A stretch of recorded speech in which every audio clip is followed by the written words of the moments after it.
Hi friends, நான் தான் லக்ஷ்மி. இப்போ தீபாவளி சீசன் ஆரம்பிச்சாச்சு. எல்லார் வீட்லேயும் ஸ்நாக்ஸ் எல்லாம் செய்ய ஆரம்பிச்சிருப்பீங்க. இன்னைக்கு நான் முறுக்கு செஞ்சுருக்கேன். இந்த பார்த்தீங்களா, நல்ல கிறிஸ்பியான அழகான முறுக்கு.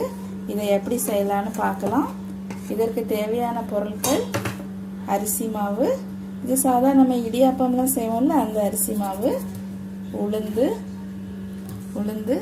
அதுக்கப்புறம் ஒரு ஸ்பூன் எள்ளு, கொஞ்சம் சால்ட், அப்புறம் நல்ல உருக்கின நெய்.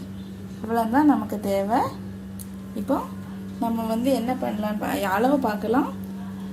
இது இந்த கப்புக்கு ஒரு கப்பு உளுந்து எடுத்துக்கிட்டா இந்த கப்புக்கு 3.25 கப்பு அரிசி மாவு. இதுதாங்க அளவு. இதை ஃபஸ்ட்டு இந்த உளுந்தை நல்லா வறுத்துக்கணும்.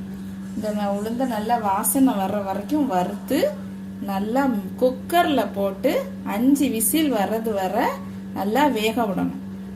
தண்ணி ஒரு கப்பு உளுந்து போட்டிங்கன்னா 2.5 கப்பு தண்ணி ஊற்றி குக்கரில் வேக விடணும். 5 விசிலுக்கு வேக வச்சு இதே மாதிரி அரைச்சி பேஸ்ட் ஆக்கிக்கணும். ஆக்கின உடனே ஃபஸ்ட்டு இந்த அரிசி மாவில் இந்த உளுந்து நம்ம மிக்ஸ் பண்ணிக்கலாம்.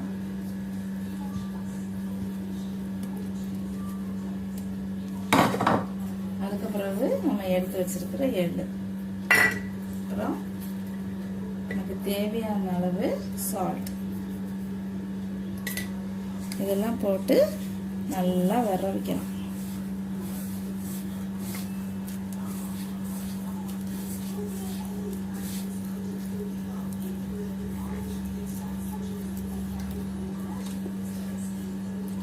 இப்படி விரவி வச்ச மாவு தாங்க இது.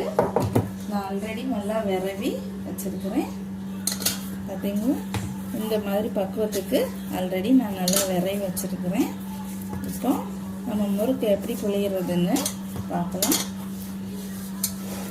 இதில் இந்த மாதிரி முறுக்கு சுடுறதுல அந்த மாவை போட்டு எப்படி நம்ம இப்போ முறுக்கு சுளியறது பார்க்கலாம்.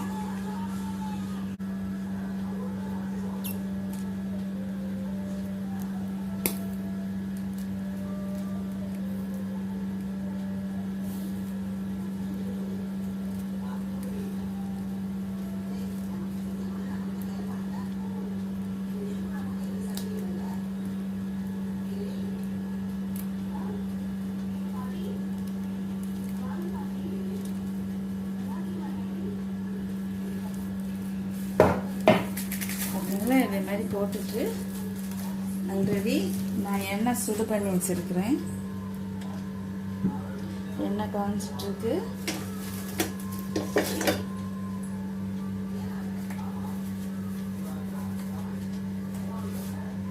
இப்போ எண்ணெய் நல்லா சூடாயிடுச்சு.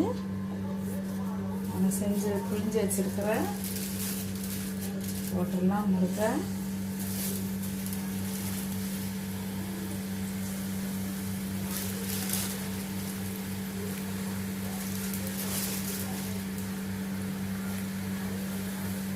நல்லா பபிள்ஸ் மாதிரி வந்துட்டே இருக்கு பாருங்க. இதை சரியா அமுங்கிறது வரைக்கும் நம்ம ஸ்பூனே போடக்கூடாதுங்க, இல்லைன்னா அது பிஞ்சு போயிடும்.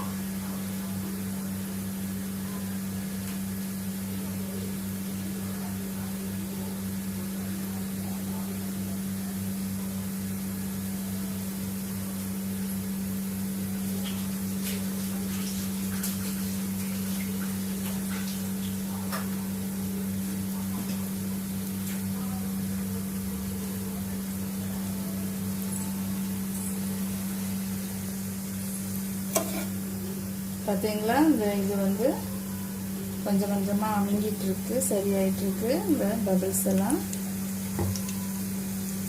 நல்லா மெதுவாக அப்படியே திருப்பி போடணுங்க, இல்லைன்னா அது உடஞ்சி போயிடும்.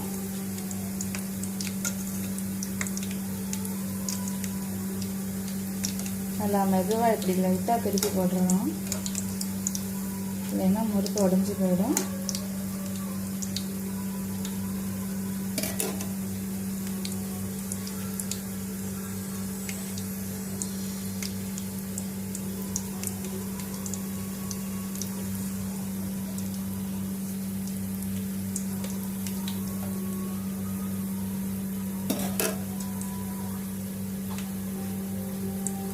பாருங்க. சரிங்க, பார்த்தீங்களா? இதே மாதிரி முறுக்கு ஒரு 2 நிமிஷம் கழிச்சு இதே மாதிரி முறுக்கு வந்து வருங்க. இப்படிதான் முறுக்கு சுடணும். நீங்களும் சாப்பிட்டு டேஸ்ட் எப்படி இருக்குன்னு பாருங்க. லைக் பண்ணுங்க, ஷேர் பண்ணுங்க, கமெண்ட் பண்ணுங்க. தேங்க்யூ.